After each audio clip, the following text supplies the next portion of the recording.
मैं चंद्रशेखर जो लोकसभा का सदस्य निर्वाचित हुआ हूँ, सत्यनिष्ठा से प्रतिज्ञान करता हूँ कि मैं विधि द्वारा स्थापित भारत के संविधान के प्रति सच्ची श्रद्धा और निष्ठा रखूंगा। जिस क्षेत्र से मैं चुन के आया हूँ नगीना से, वो बहुत पिछड़ा क्षेत्र है। उस क्षेत्र में कोई विशेष आर्थिक पैकेज नहीं दिया गया। देश किसी की बपौती नहीं है, देश संविधान से चलता है सर, और संविधान से चलेगा। भाजपा ने चुनावी लाभ के लिए सबका साथ सबका विकास के नारे दिए जो खोखले हैं, क्योंकि 10 साल में दलित, पिछड़े, आदिवासी, मुस्लिम और अन्य धार्मिक अल्पसंख्यक के जो अत्याचार हुए हैं वो किससे छिपे हुए नहीं हैं। ये गलत है, ये बंद होना चाहिए। जो पत्रकार सरकार के खिलाफ बोलता है, नौकरी से हाथ धोना पड़ता है। और सोशल मीडिया हमारा हथियार है, उस पर तरह तरह के प्रतिबंध लगाए जा रहे हैं। किसान अगर कर्ज माफ कराने के लिए जाता है तो लाठी झेलनी पड़ती है, जबकि सरकार ने धन्ना सेठों का 15 लाख करोड़ रुपया माफ किया है।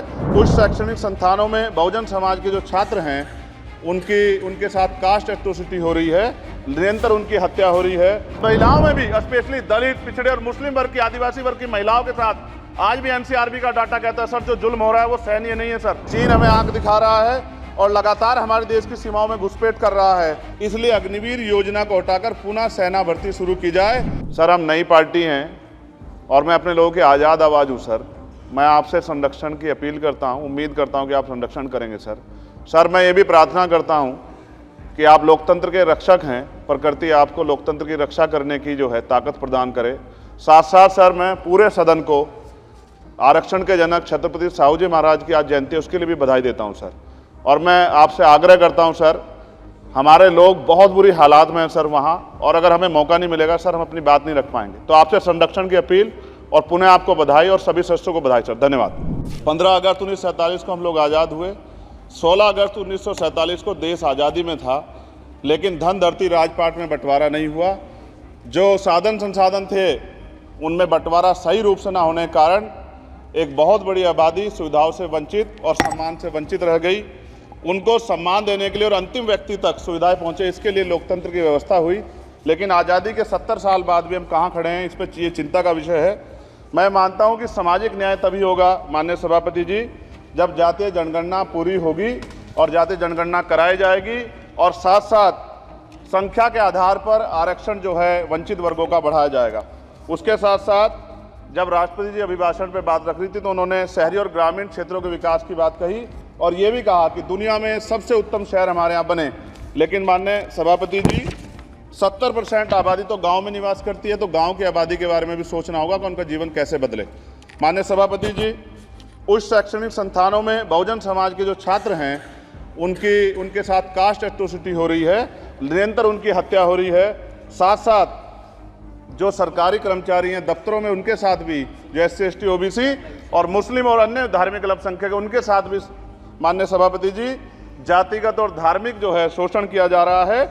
इसलिए मेरी मांग भी है कि पुरानी पेंशन को भी अध्यक्ष जी बहाल किया जाए। जो कर्मचारी देश की सेवा में लगे हैं उनका भी सम्मान होना चाहिए। साथ साथ सभापति जी, भाजपा ने चुनावी लाभ के लिए सबका साथ सबका विकास के नारे दिए जो खोखले हैं, क्योंकि 10 साल में दलित, पिछड़े, आदिवासी, मुस्लिम और अन्य धार्मिक अल्पसंख्यक के जो अत्याचार हुए हैं वो किससे छिपे हुए नहीं हैं। ये गलत है, ये बंद होना चाहिए। सभापति महोदय जी, महामहिम राष्ट्रपति जी के अभिभाषण में निजी क्षेत्रों में SC ST OBC को रिजर्वेशन देने का कोई उल्लेख नहीं हुआ है, जो कि आज चर्चा का विषय, क्योंकि 98% प्राइवेट सेक्टर है, 2% सरकारी सेक्टर है, तो 98% प्राइवेट सेक्टर में भी हमारी हिस्सेदारी की बात होनी चाहिए। माननीय सभापति जी, आशा कार्यकर्ताओं, आंगनबाड़ी वर्करों, भोजन माताओं के वेतन वृद्धि पे भी कोई उल्लेख नहीं हुआ है, वो भी अभी नंगे, उन पर भी सोचना पड़ेगा। माननीय सभापति जी, जिस क्षेत्र से मैं चुन के आया हूँ नगीना से, वो बहुत पिछड़ा क्षेत्र है। उस क्षेत्र में कोई विशेष आर्थिक पैकेज नहीं दिया गया, रोजगार की सेवाएं नहीं है, नौजवान पलायन करता है।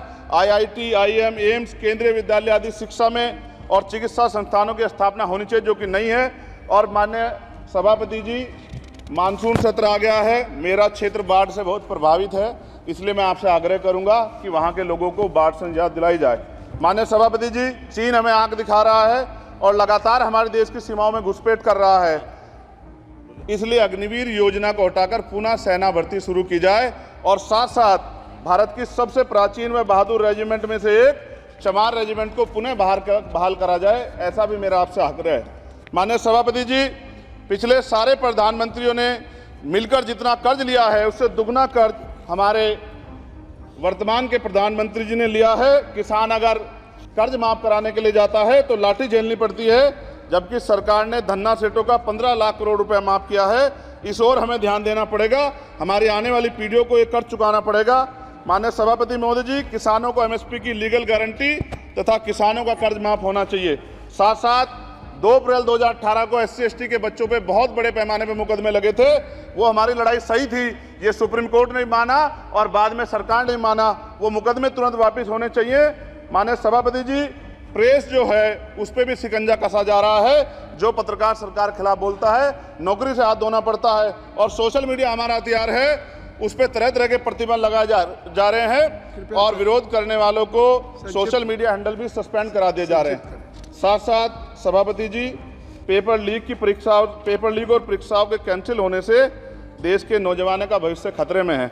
नीट, यूपी सिपाही भर्ती सभापति जी और 69,000 शिक्षक भर्ती में आरक्षण घोटाला हुआ है, कोई पूछने वाला नहीं, खून के आंसू रो रहे हैं बच्चे, बेरोजगारी का दंश युवा झेल रहे हैं। इसलिए मेरा आग्रह है कि युवाओं के लिए कृपया समाप्त करें। माननीय सभापति जी, मैं पहली बार बोल रहा हूँ, आप कहेंगे मैं बैठ जाऊंगा, मैं आपकी बात, मैं संवैधानिक मर्यादा का पालन करूंगा, मगर हम तो माननीय सभापति जी सुन ही रहे हैं। आप बोलिए, 1 मिनट। धन्यवाद एक मिनट और बोलिए। अध्यक्ष सभापति जी, नारी सम्मान की बात करने वाली सरकार, हमने मणिपुर देखा सर, हमने पहलवान बेटियों का हर्ष देखा सर, और हमने सर हाथरस की बेटी का हर्ष देखा सर, और हाथरस के परिवार को जो वादा किया था सरकार ने वो भी पूरा नहीं किया।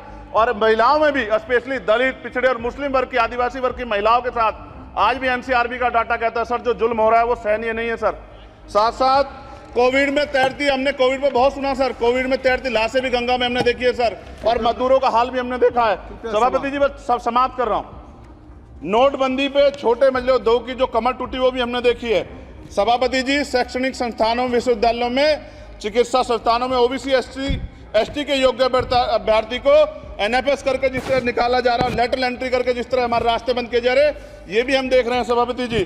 साथ साथ मेरा ये कहना है सर, ये सबका इशू है कि प्राइवेट कर्मचारी सर और सरकारी भी कई जगह पे 8 से ज़्यादा घंटों से काम करते हैं, और उनको जो सर उचित वेतन भी नहीं मिलता, तो न्यूनतम वेतन 20,000 रुपये तय हो और 24 घंटे की ड्यूटी। उदाहरण के तौर पर यूपी पुलिस सर बहुत पूरा काम करते हैं वो लोग, वो राज्य के विषय हैं। आप सर मैं आपके राज्य सरकार के लिए भी आपके संज्ञान में डाल रहा हूँ विषय सर, पुलिस सब जगह है सर, लेकिन सवाल ये है सर, बहुत पसीना बातें हैं, 8 घंटे की ड्यूटी और वेतन विसंगति, बॉर्डर स्कीम से उनको जो है बाहर किया जाए। माननीय सभापति जी, 1 मिनट चाहिए सभापति जी। राष्ट्रपति जी ने धर्म के बारे में बात की थी, राम मंदिर से पहले हमारे गुरुघर तुगलकाबाद का फैसला आया था राष्ट्रपति जी, वो सभापति जी अभी तक दिल्ली में स्थित सदगुरु रविदास जी महाराज का गुरुघर नहीं बना। साथ साथ सभापति जी, अपनी बात को खत्म करते हुए मैं आपसे कहना चाहता हूं कि जितना देश दूसरों का है सर, इतना हमारा भी है। हम मरने के लिए पैदा नहीं हुए, जो चाहता है हमारी हत्या कर देता है। मूछें रखने पे, घोड़ी पे बैठने पे, मटकी छूने पे हमारी हत्या हो रही है। क्या बदला है सर 70 साल बाद भी? दलित, पिछड़े, मुसलमानों पे हिंसा नहीं रुक रही है सर। मेरा आपसे संरक्षण के साथ ये आग्रह है कि इन घटनाओं को रोका जाए, और देश किसी की बपोती नहीं है, देश संविधान से चलता है सर, और संविधान से चलेगा, संविधान छेड़खानी बर्दाश्त नहीं की जाएगी सर। धन्यवाद।